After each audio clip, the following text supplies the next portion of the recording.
Good morning and welcome to our special coverage of the Russian invasion of Ukraine. I'm Ladi Akiri. The headlines. Russian attack on the city of Mariupol intensifies with shelling every 30 minutes as Ukrainian President Zelensky says attacks are preventing evacuations.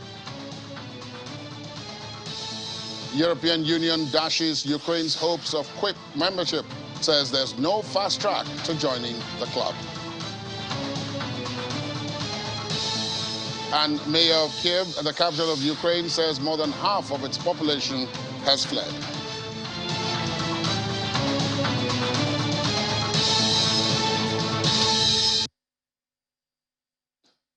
Local officials in Ukraine have accused Russia of launching attacks every 30 minutes, and this is causing evacuations from the city of Mariupol to fail. Efforts to send food and water to civilians trapped in the besieged port city have also been delayed. Some 400,000 people remain in Mariupol, where Mayor Vadim Boychenko says Russian forces were continuing to cynically, ruthlessly, and purposefully attack apartment buildings. Amidst the shellings, officials say not a single civilian was able to leave the city throughout the day yesterday. Meanwhile, Ukrainian President Volodymyr Zelensky has also reacted to the intensifying Mariupol attacks, saying civilians are unable to leave the encircled Ukrainian city as Russian forces failed to respect a temporary ceasefire to allow evacuations. Mr. Zelensky, in a televised address, said what Ukrainians were experiencing is outright terror from experienced terrorists, which the world needs to know. He said Ukrainian authorities managed to evacuate almost 40,000 people on Thursday from other cities.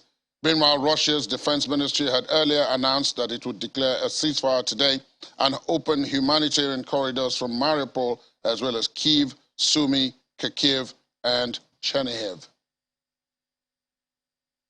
European Union leaders have refused Ukraine's appeal for rapid accession to the bloc and differed over the reach of sanctions against Moscow.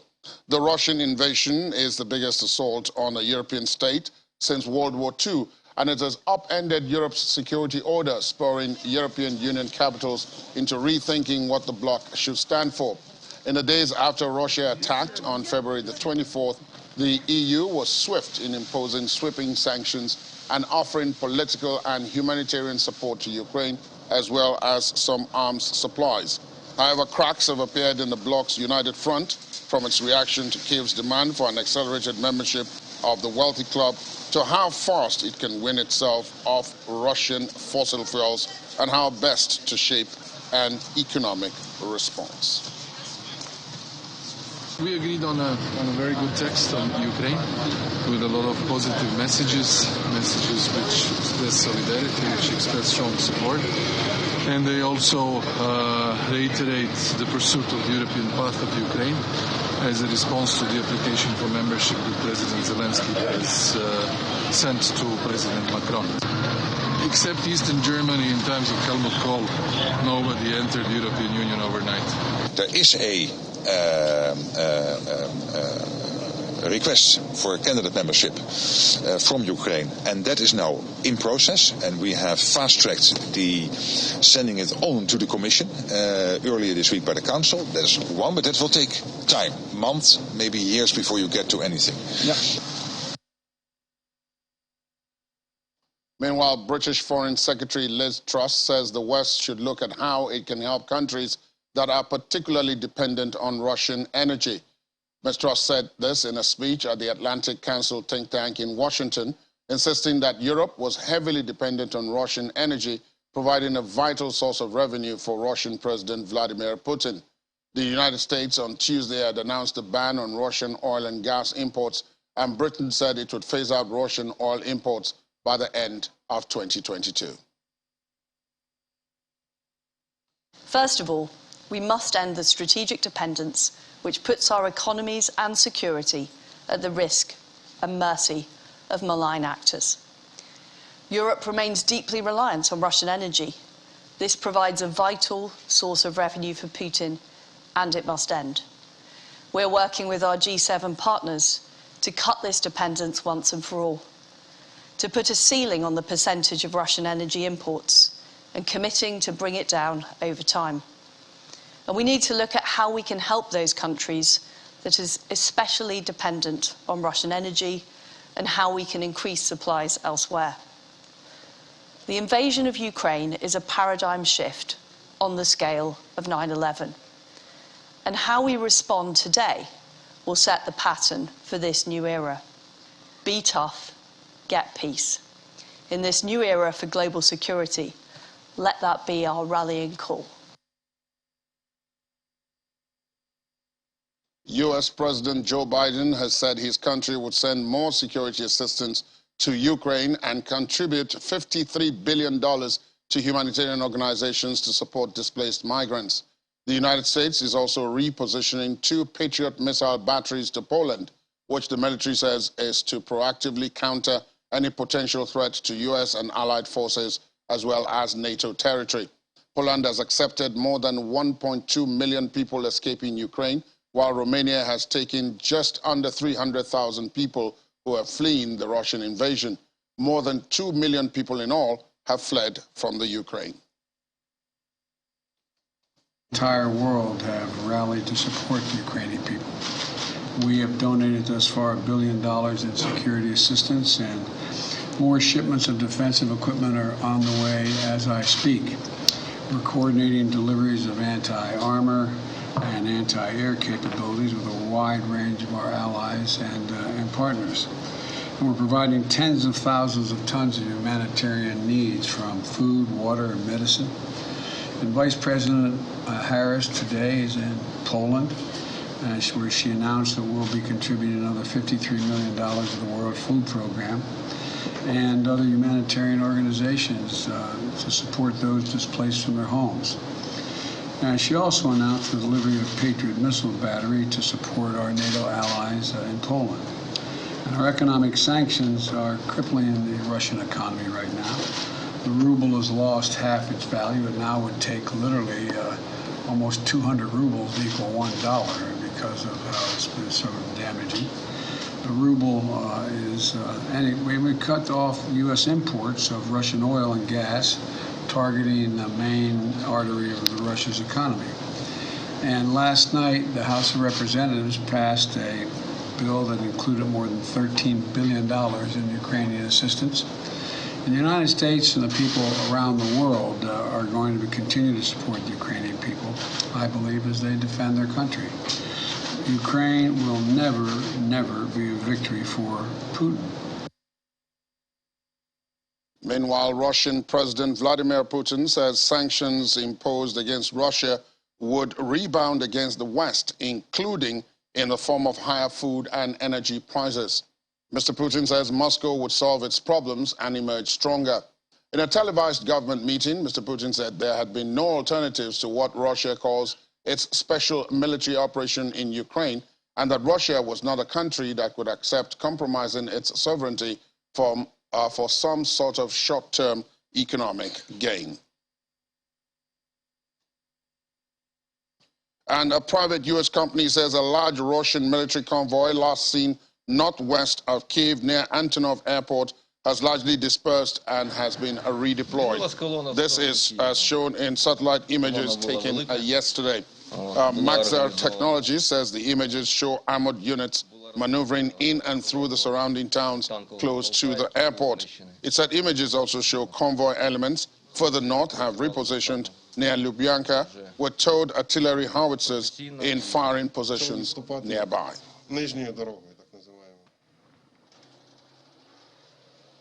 And it's been a tough day 15. Today is day 16, but it was a tough day 15 for both the Ukrainians and other allied citizens who are trapped still in Ukraine. Let's recap and see what happened yesterday. President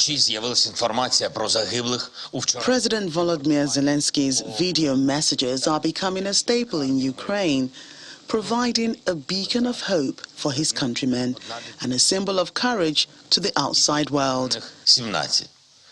Today he spoke of Ukrainian men and women defending their state and repelling attacks in key areas, confirming that 3 people, including 1 child, were killed in a Mariupol maternity hospital bombing, and debunking Russia's claims that there were no patients in the hospital at the time of the attack. He says the Russians have created a humanitarian catastrophe, adding, "My heart is broken by what the occupiers have done to our cities, to our state." Ukraine's armed forces today released a video it said showed a damaged residential area in Mariupol following a Russian artillery attack. The video posted on Facebook showed a burning building as people walk by in a street lined with debris.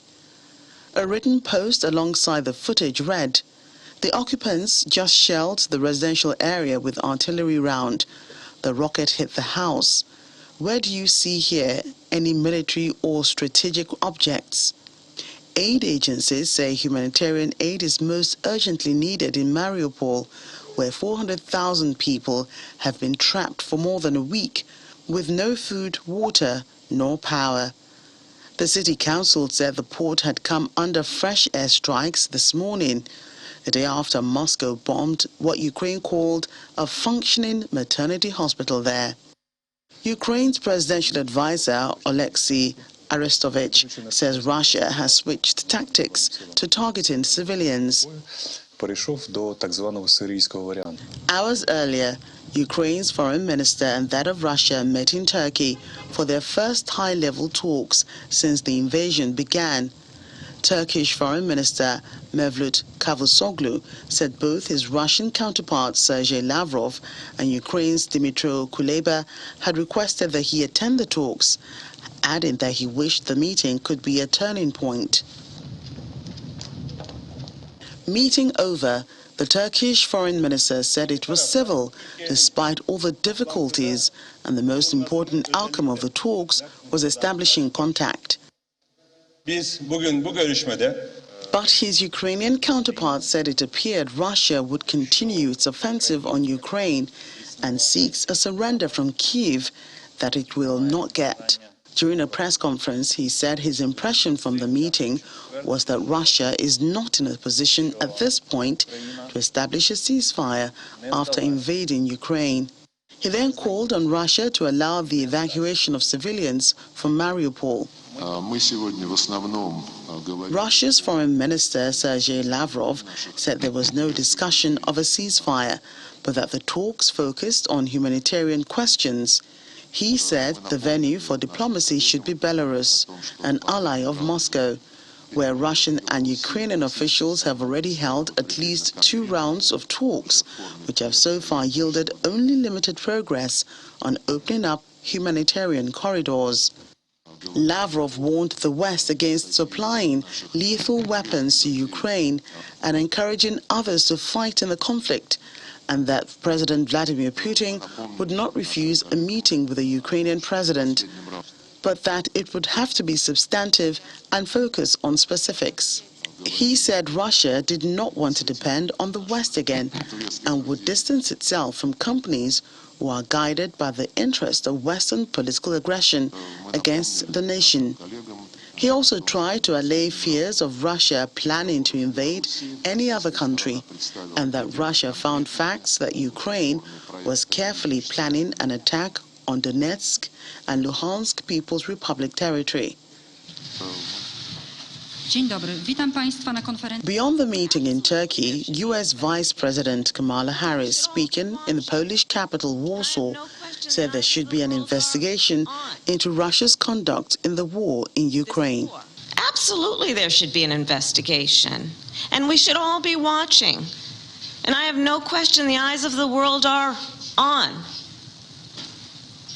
this war and what Russia has done in terms of this aggression and these atrocities. I have no doubt.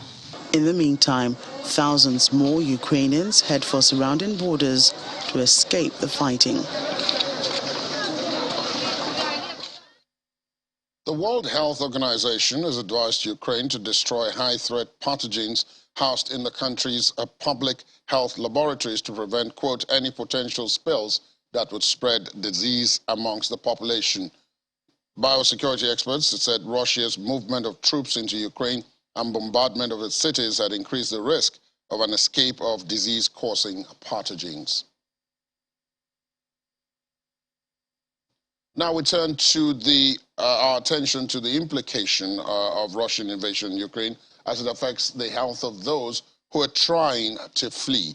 We're now being joined from our Abuja studios by Dr. Agbo Ebuta, who is a family physician, to discuss some of what has come out of this already. Dr. Ebuta, thank you for your time. Welcome to the program. Thank you for having me. Good morning, Nigerians. The first question, of course, has to do with the story I just read, which is about high-threat pathogens. Now, you're a doctor, even if you're not a biosecurity expert. Now, again, if things move, this is a war situation, if things move rapidly, what do you think potentially could be the problem here, especially given the fact that a lot of people are moving in different directions under different guises? Well, the first thing is that with a breach of the containment of these biological elements in form of viruses or bacteria or any other form of microorganisms, with a breach of their containment and spread to the population, there's a tendency that if these are virulent and highly transmissible, they can quickly be transmitted to the population. This, again, is highly possible because you have a high migration of people. People are moving towards the Polish border, towards Lviv and all of that, and they are not maintaining a significant social distancing. They are interacting, and they are not using any form of personal protective equipment because all of those measures have been pushed to the back, so to speak. So it's it definitely, if there is a breach of the containment of these microorganisms, which could be viruses, bacteria, or any other form of organisms, they can be significantly being transmitted. This again is because some of these microorganisms are contained for research. They are used for research purposes. Some of them are high-grade they are protected by high-grade biosafety measures, and any breach means that the whole population is at risk. We'll take a very quick break, Dr. Ebuta. We'll be back to discuss some of the other things. For example, yesterday we heard about hypothermia. We'll be taking a much deeper look at that and how one can guard against that. Please stay on with us.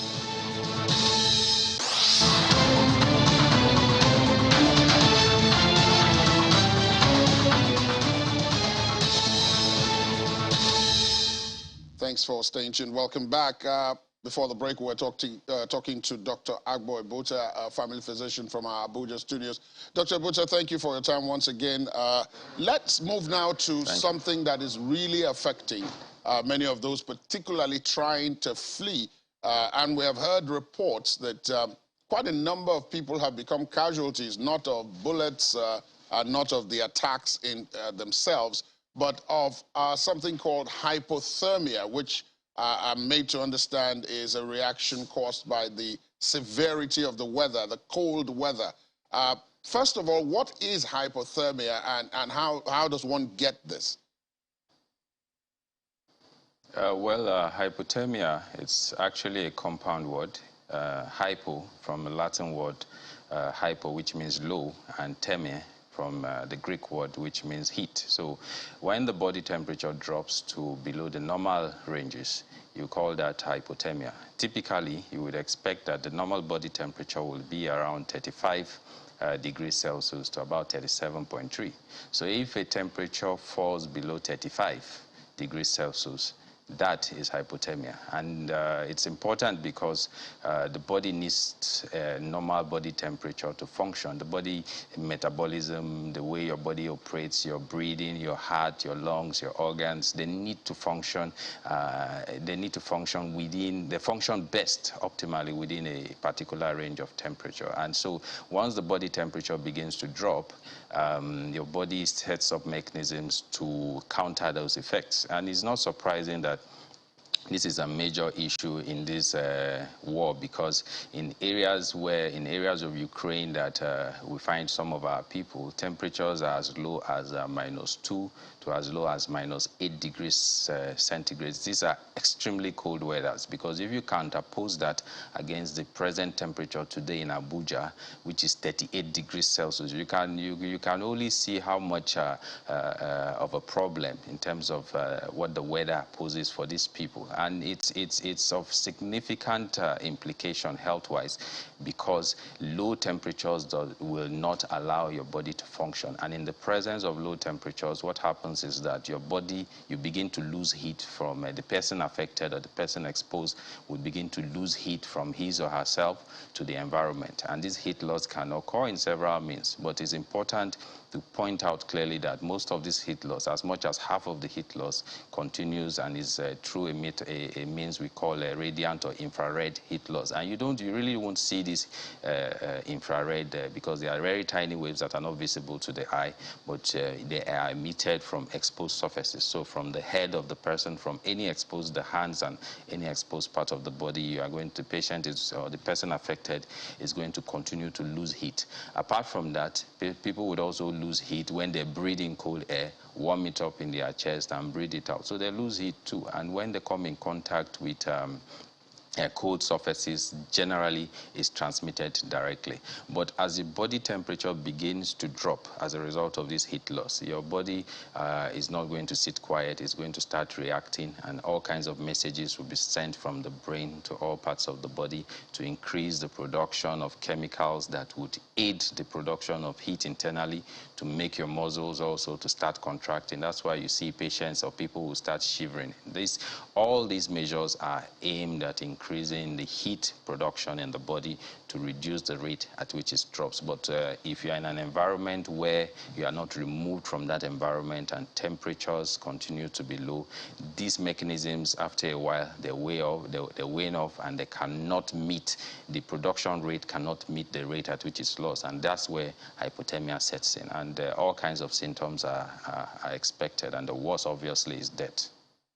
Now, we have heard from those who have experienced this, those who have left Ukraine, and as you pointed out, left for Poland, Hungary, and so on. Some of them having to endure 18-hour journeys, some of them on foot, in open trucks, in buses, and then when they get to the border, they have to join a very long line, which is out there in the open, and it is at that point that a lot of what you've described already, one can imagine, would set in. So I guess the question is, for someone who is in this kind of situation with -8 degrees, -5 degrees temperatures, it's not just about dressing warmly, is it? There is more to it than that. Because some of the visuals that were being shown while you were speaking had people fairly warmly dressed. I mean, some of them with exposed faces, but fairly warmly dressed, particularly the children. But it's not only about that, is it? So what does one do when you find yourself in this kind of situation? How do you prepare to counter this? Well, indeed, there are several measures that can be put in place to reduce the incidence or the occurrence of hypothermia. While dressing is a significant factor, one needs to understand that even the mode of dressing is critical. Multi-layered dressing is what is advised, meaning that you have to put several layers of clothes. Now, it's not just putting several layers of clothes. There are specific recommendations. If you have 3 layers of clothes, what we expect is that the inner layer is one that can absorb moisture. The middle layer is one that can insulate. So in the middle layer, you want to use things like wool or propylene. And then in the outer layer is something that is resistant to moisture. So multi-layer, but proper layering. Hands should be closed. Faces, head should probably also be closed. But in addition to that, one of the most potent intervention when you have exposure to weather conditions that are very low is to remove the affected people from that exposure. So we need to be able to get the people at the border to create enough infrastructure that will protect people who are waiting to be cleared by the Polish authorities to cross the border. So you just cannot put people in clothing and leave them in the open. You need to provide accommodation. You need to provide some form of home structure. You need to provide heating in these areas. Apart from that, you need to provide all other forms of supplements like opportunities for water bottles to heat up some old people who, despite this, and young children who, despite all of these measures, will still experience drop in temperature. And in addition to that, you also have to create you have to speed up the process of allowing people to cross over to the other side. And there also, you also have to provide medical care. There are people who, despite all of this measure, would fall victim to hypothermia. So you need to be able to have the medical infrastructure in place to identify these patients quickly and put in place interventions that will reduce their descent to severe or moderate hypothermia, which is almost associated with poor outcomes. Because by the time a patient is experiencing moderate or severe hypothermia, that means the temperatures are below 32 degrees Celsius. What happens is that the heart begins to slow down, the breathing begins to slow down, even within the cells. The cells, you can imagine that at low temperatures, the water is going to crystallize. So imagine this happening at the microcellular level. So what happens is that the functions, the metabolic functions, breathing, taking in air, your digestive system, your heart, everything begins to shut down. And at that point, one of the commonest cause of death for patients would usually be a cardiac arrest. And the problem with cardiac arrest in people who are hypothermic with body temperatures below 30 degrees Celsius is that you need to do cardiac resuscitations for longer periods than usual. So one of the things we've seen in this kind of scenario is that some people who have suffered cardiac arrest but are not dead are assessed as dead. So I can assure you that some people are actually still alive, but because they have descended to severe hypothermia and they are not responding to normal stimulus, they are considered as dead and have not been exposed to normal, adequate resuscitation. So those people are, so to speak, buried alive. So it's a significant problem, and some of these measures have to be very comprehensive. Infrastructure, medical infrastructure to take care of people, housing and heating services to ensure that people do not descend into hypothermia or exposed to weather conditions that increase that risk. Ensure that processing people faster at the border. I think the Polish authorities have to do a better job. They can't keep people for 48 hours. Processing has to be much faster. And then also, since the federal government has taken significant steps in evacuation, I think another window of opportunity to reduce, especially our compatriots over there, is to provide what you call anti-hypothermia kits. So what it means is that we should be able to, at this point in time, contact our embassy in Ukraine, embassy officials in Ukraine, who can enumerate Nigerians, precisely enumerate all Nigerians, and provide facilities for them. Finally, before I let you go, yes, but before I let you go, I wonder if, because usually when this kind of things get asked, we are told that medically there is a difference, particularly for African and African-based populations like Nigerians. And you've talked about the fact that in some instances, not knowing what to do when the crisis hits is part of our problem. Now, is there any medical reason why hypothermia would deal with an African in a different way from a Caucasian, for example? Is there any reason for that? And if so, in what particular way can that be tackled by the African in order to make, because a lot of the people who are involved in this movement, particularly fleeing, are Africans. They're from Ghana, they're from Nigeria, they're from South Africa, and so on. Basically, they're blacks. So is there anything that is peculiar to them that they need to watch out for? And how do you know, as a person, if you are about to go into hypothermic shock?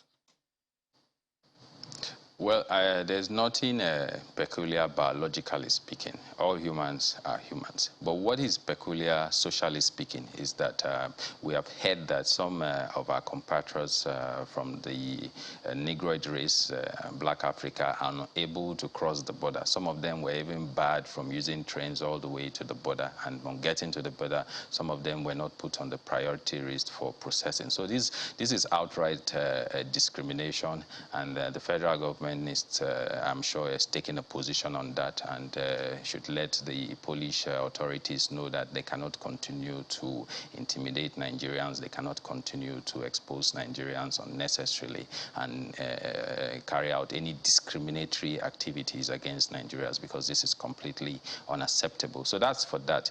So it's a problem with Africans dying. It's mainly a social problem. They are discriminated against at the border. Their opportunities are not as much compared to the Caucasian. So definitely human rights advocates need to come in here. The country needs to take a position. African Union needs to make a clear statement and send a clear message to the European Union, to the Polish authorities, to tell them that this is unacceptable and it has to change. Well, the reports that we have indicate that mostly it is actually authorities in the Ukraine who are practicing what you've just described, and that in fact in Poland and Romania and Hungary and all the other countries, they've been far more welcoming of refugees. But I guess the key point is, how do you know, because that was the other leg of my question, how do you know when you're about to go into hypothermic shock? Well, the first thing is that there are obviously about 3 stages of hypothermia: the mild, the moderate, and the severe.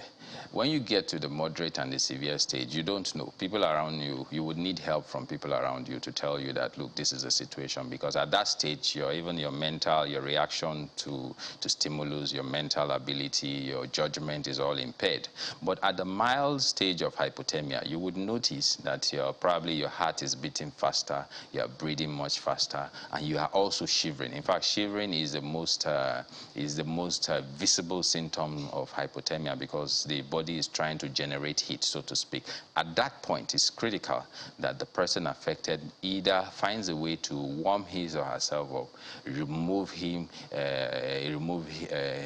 or herself from that environment as soon as possible, ensure that he gets proper clothing, so to speak. But it's important and critical that at the mild stage of hypothermia, you must take action. You can't sit around, because it's basically going to get worse. From the moderate to the severe stage, you would need some form of medical care. You may also need admission in the hospital for proper care. If not, you can experience all forms of poor outcomes like cardiac arrest, which is one of the commonest cause of death in patients with hypothermia. So it's critical to differentiate between mild and moderate to severe hypothermia. Thank you so very much, Dr. Agbo Ebota. The information that you've given could prove to be life-saving for many people, especially those who are watching this and who have relations who are trying to make their way out of there. So I thank you once again for joining us on the program. Thank you. It's a pleasure. A Russian restaurant in New York's Manhattan has been targeted over Ukraine's conflict with Russia. The family behind the business straddles both sides in the conflict and opposes the fighting. They say their business is against invasion and support Ukrainian independence. In Russia, my husband is Ukrainian. My children are half Ukrainian, half Russian. How do you explain that? 2 brother nations at war. And we have family in Russia. I have relatives in St. Petersburg. My husband has relatives in Odessa, which is now preparing to be invaded. From day 1 of the war, we have put the sign up. We stand with Ukraine, no war, and we have a Ukrainian flag on our door. Well, apparently that didn't send the message clear enough to the people that are still blaming us for the war. Now we're called fascists and Nazis on the phone. We have hate emails. Our sign was kicked in. The reservations, the worst part, business dropped about 60%. I'm getting good emails. My Facebook is flooded with support messages, and we feel the love, but still the business is down, and still we worry about our people that are stuck in Ukraine, and still we worry, and we have to nurture through our staff that was Ukrainian. We're doing everything possible, everything in our power to help. And back in the Ukraine, it's the mayor of its capital, Kiev, Vitaly Klitschko, says nearly 2 million people have fled the capital as Russian forces advance on the city. He says from information gathered, 1 in 2 Kiev residents has already left. According to a website that tracks population statistics across the world, the greater Kiev area had a population of about 3.5 million people as at the end of last year. Mr. Klitschko says the capital has been transformed into a fortress.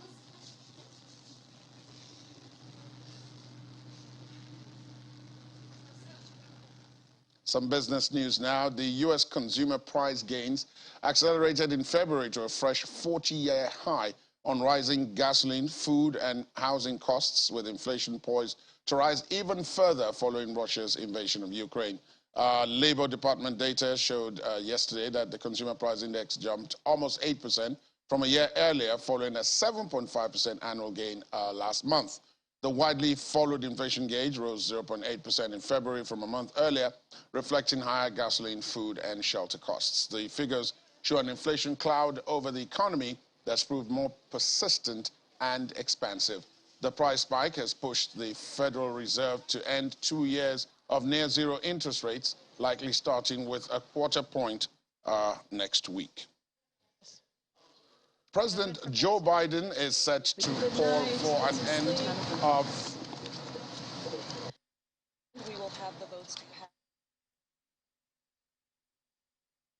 President Joe Biden is set to call for an end of normal trade relations with Russia today, clearing the way for increased tariffs on Russian imports. His announcement to revoke the trade privileges will come alongside the Group of 7 Nations and European Union Leaders Summit. Although the president can't unilaterally change Russia's trade status because that authority lies with Congress, where Democratic and Republican lawmakers have both called for revocation. Suspending normal trade relations with the U.S., which other countries call most favored nation status, would put Russia in the company of countries like Cuba and North Korea. It would allow the U.S. to hit Russia with significantly higher tariffs than it applies to other World Organization trade members. And at the February European Union Bank meeting, the central bank reiterated that it would be ending pandemic emergency purchase programs in March, but continue buying bonds under the asset purchase program at a pace of 40 billion euros a month. The ECB also changed its forecast for inflation and growth from 3.2 to 1.8 and then 1.8 for 2024. These forecasts have all been revised higher. So let's talk a little bit about this with our business correspondent, Laddie Williams, who joins me on set here. Laddie, as always, nice to see you. Good to see you. Good morning, Laddie. Let's start with one of the stories I didn't get to. That's Goldman Sachs becoming the first big bank to leave Russia. Yeah, that's one of the top Wall Street banks, the first one to actually leave Russia. They're planning to wind down operations in Russia right now. And what Goldman Sachs does is they actually are, they act as a conduit between the buyer and seller of securities when it comes to fixed income equities in the Russian market. So they are the ones that, help the Russian government sell some of their securities and actually advise, their clients to either purchase or not, purchase these securities. So it's a big blow. They also employ a huge chunk of Russia's population. And this might actually make other big investment banks also follow their lead, because they've taken this bold step at this point. Now, of course, in countering that, the Russians are putting in place a plan to nationalize foreign-owned businesses that flee the country over its invasion of Ukraine. Because this fleeing exodus is it's having a huge impact on the Russian economy. So what Putin is trying to do right now is, okay, you want to leave Russia, fine, sell your share in the company to us, we'll buy it, you can go on, and we'll put somebody there so that people can still have their jobs. Russians can still work and earn a living from these companies and actually still continue operations. But now it depends on how much share, these companies actually have. Right. And they're also hinting at seizing assets. That is, if you don't sell to us willingly, we could seize your assets, which could actually escalate issues more, because obviously the U.S. is not going to find that funny, even though we've seen the U.K. and the U.S. seize assets of Russians, and if Russians want to do the same thing, it's going to be a different ball game, but they're actually hinting at that at this point. And then, of course, there's the European Central Bank. Yeah, that's still the issue with rising cost of energy, which is, you know, before now, inflation was already, you know, on the way up. That's right. But now, with this war, we've seen the oil is still the culprit here. It's increasing the cost of everything from having food prices. So with this, the ECB now is looking at, you know, we need to tame inflation. Now the word stagflation is being thrown about. That's rising prices plus disruptions. So they have to now stop their, you know, bond buying activities, which is supposed to be some kind of easy, you know, monetary policy to help the economy, you know, to stimulate it. Right. But now stagflation is a major threat, you know, at this point. So they're looking at winding down earlier than expected, which is a hawkish stance, you know, and obviously, you know, markets have already started reacting to this, and we saw U.S. inflation actually came out for February. That was high at 7.9%, and obviously it's a 40-year high. Same issue here, rising inflation due to rising prices of gasoline and food, and, you know, obviously the biggest economy, U.S., inflation goes up there, emerging markets also suffer. Countries like, you know, Nigeria, absolutely, it raises cost of borrowing, triggers an outflow of foreign investments, and leads to imported inflation because Nigeria is an import-dependent economy. So whatever we're getting out there now, we're going to pay more for it, which will now trickle down to more cost for buyers here. Now, there's the issue of the preferred trade status, which Russia has with the United States. Yeah, they've been enjoined for a while now, but the U.S. is looking at winding down those trade relations with Russia at this point. It's a significant move, you know, if other allies actually follow. Come on board, right? Yeah, because the U.S. is not so reliant on Russian oil and gas at this point. So it remains to be seen how the U.S. allies. When you say others, I'm assuming you're referring to the Europeans, basically. Europe, yeah, they are heavily reliant on Russian oil and gas, so it won't be as easy for them, you know, as it is for the U.S. to just... Oh, well, of course, that is already playing out because at the European Union meeting held overnight, there are discordant voices. Those who were more reliant on Russian oil said, well, we couldn't be so easy. Yeah. Could you excuse us from this one? Exactly. We can join you further down the line. Exactly.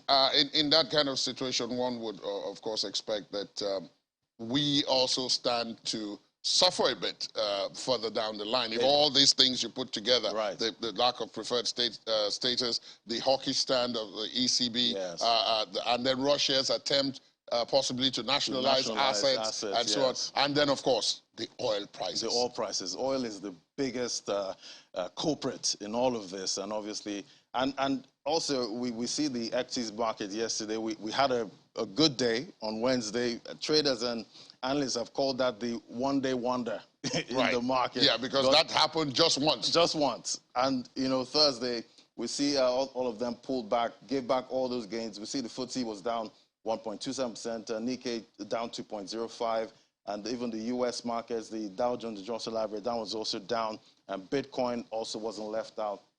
Lost the 40,000 level. It got as low as about 38,000, but now it's recovered to about 39,000 this morning. So now the market dynamic, we have equities, crypto on one side, then we have commodities like oil, metals, and salt on the other side. So Ukraine and Russia, when escalation goes up with tensions, we see oil and commodities go up. But when escalation reduces, then we see equities and crypto go up. So it's a seesaw movement right now. We'll keep on with it. Thank you very much, Laddie, for your exposition. Of course, there'll be more on this right after this show because Business Morning is coming up. Ini will be on that. Exactly. And then, of course, you will also have further details on Business Incorporated at 1:30. Thank you. At this point. We'll take a break, and when we'll come back, we'll just talk business. We'll talk sports.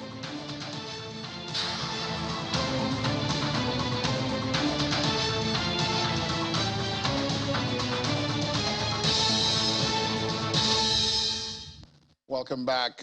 British Prime Minister Boris Johnson says links between Russian President Vladimir Putin and 7 oligarchs that were added to Britain's sanctions list were enough to justify the action.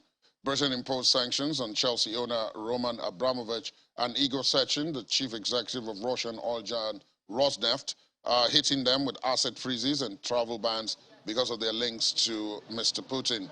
The 2 billionaires, plug Oleg Deripaska and 4 other Russian oligarchs, are the most high-profile businessmen to be added to the British sanctions list since Russia's invasion of Ukraine. The move follows criticism that Britain had been acting too slowly.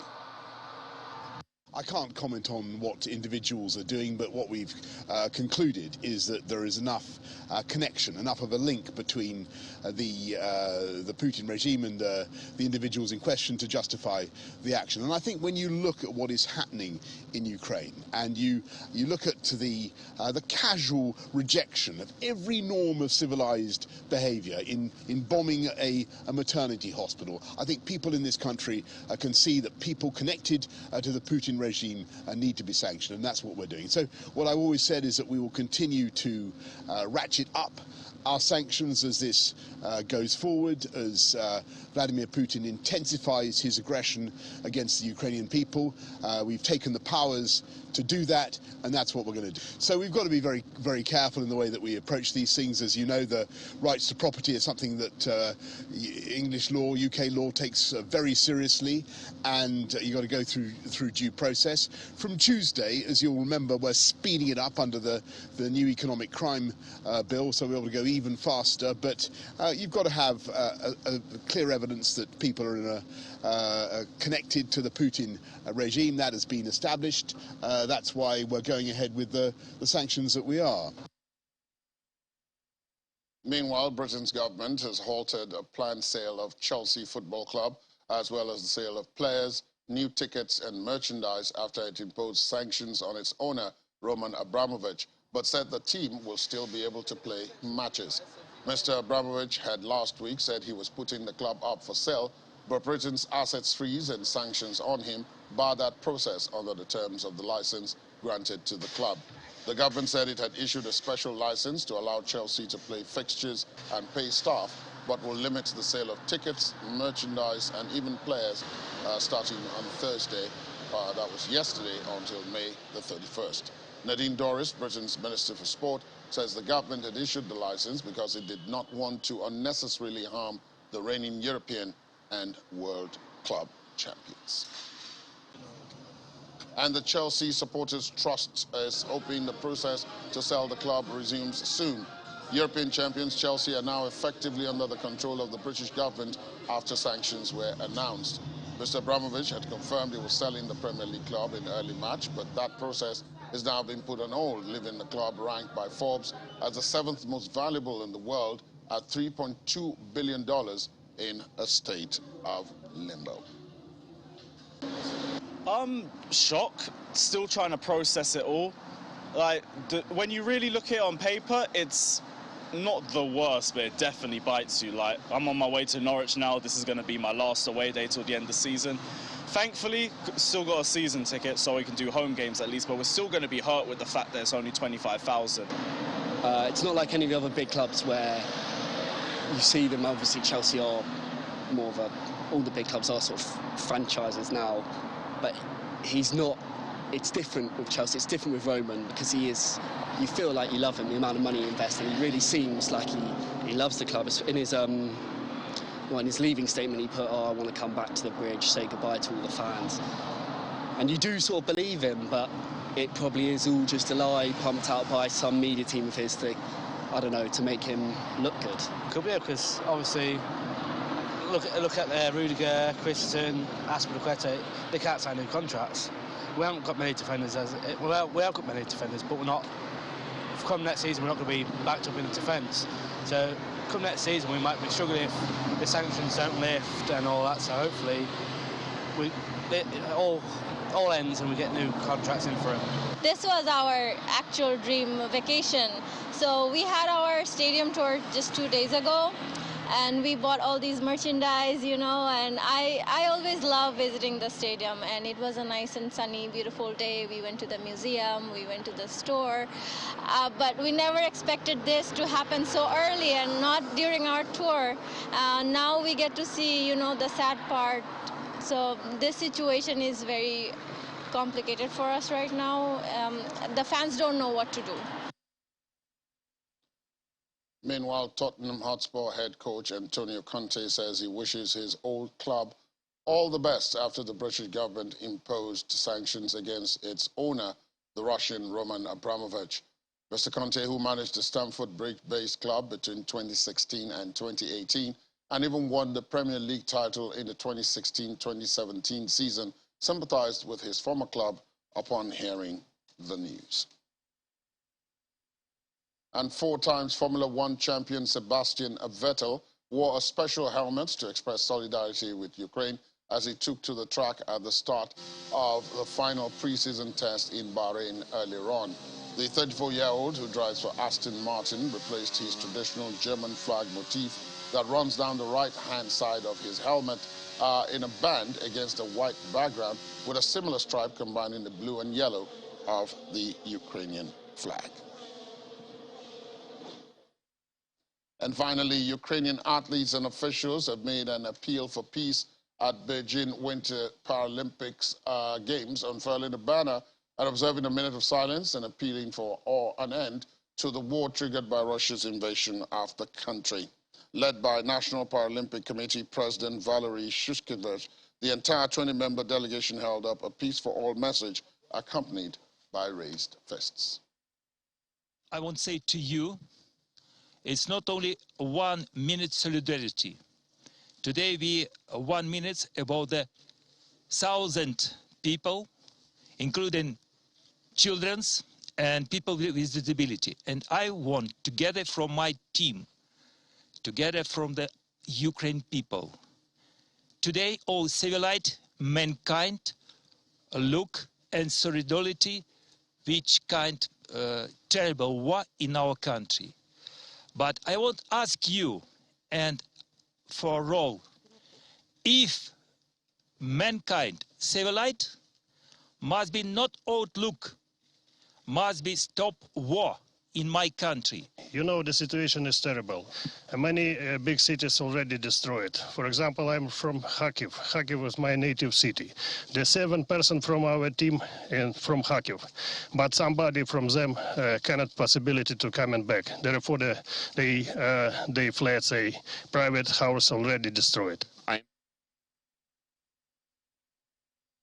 it's on that, hopefully, more compromising note that we end this morning's broadcast of the program.